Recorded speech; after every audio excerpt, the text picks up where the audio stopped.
2006, the John Birch Society produced a program entitled Immigration Invasion. Since then, the immigration problem hasn't gone away, and there are several new considerations showing how dangerous to our country it truly is.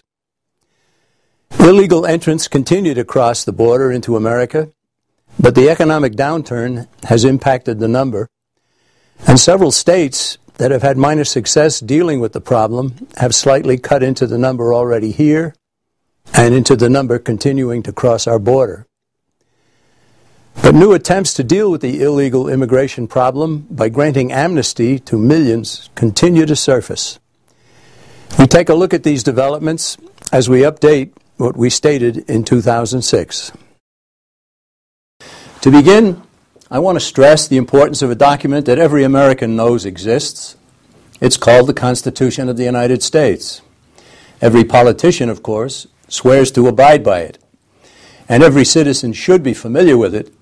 The first thing to know about the Constitution is that it limits the government, not the people. Toward the end of the Constitution, we find a very important requirement in Article 4, Section 4. It says, "The United States shall guarantee to every state in this Union a republican form of government, and shall protect each of them against invasion." Let me stress that. The United States shall protect each of them, the states, against invasion. Right now, there are somewhere between 11 and 20 million illegal aliens within our borders.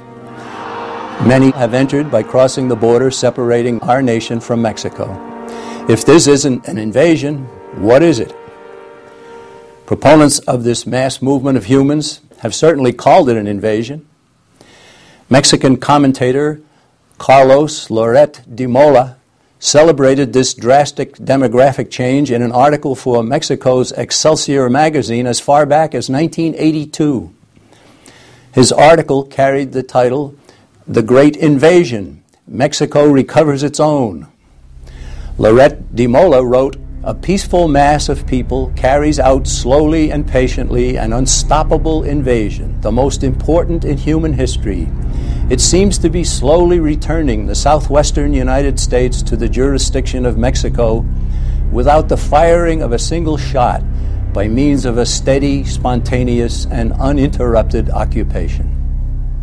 When these words were penned by Loret de Mola in 1982, illegal immigration from Mexico to our country was a mere trickle compared to the flood of illegal immigrants now pouring into the United States. The Constitution didn't specify that the states should be protected only against a military invasion. It directed the government of the United States to protect against invasion. And upwards of 11 million illegal entrants constitutes an invasion. The Mexican government has encouraged immigration to the United States, even publishing a how-to comic book that instructs poor and disadvantaged Mexicans the way to accomplish crossing into the United States. Once here, many of these illegal immigrants become propagandized into believing that several Western states referred to as Aztlan should be turned over to Mexico. During the 2001-2009 Bush administration, several proposals calling for comprehensive immigration reform were considered by Congress. Whenever the word comprehensive is used in an immigration bill, it should be understood to mean amnesty. But the amnesty proposal offered in 2006 failed.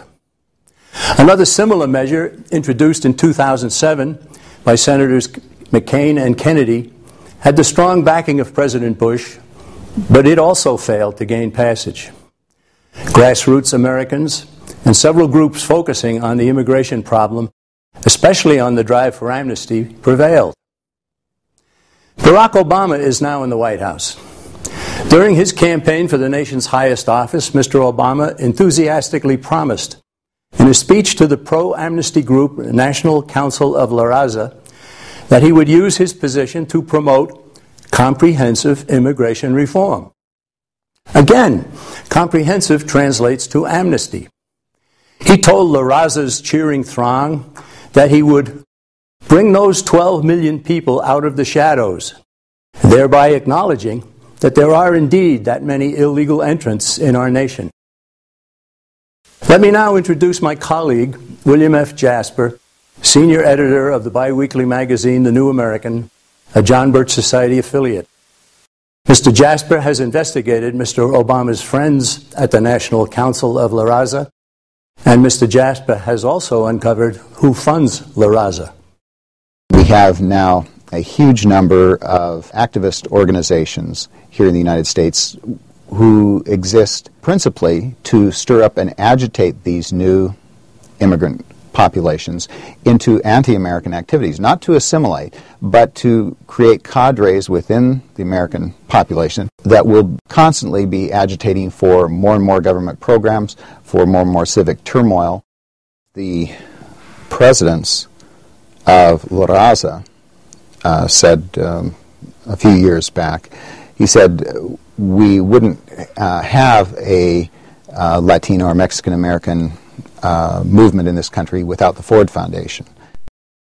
It was brought to the Ford Foundation's attention. Sometimes their trustees or presidents would say, oh, gee, we didn't know about that. We didn't realize this. But then when you see that they have people on the board of directors of the Ford Foundations who are actually participants, activists in these organizations, and that they are then continuing year after year, decade after decade to fund these organizations, then you have to be willfully blind to continue to attribute this to ignorance.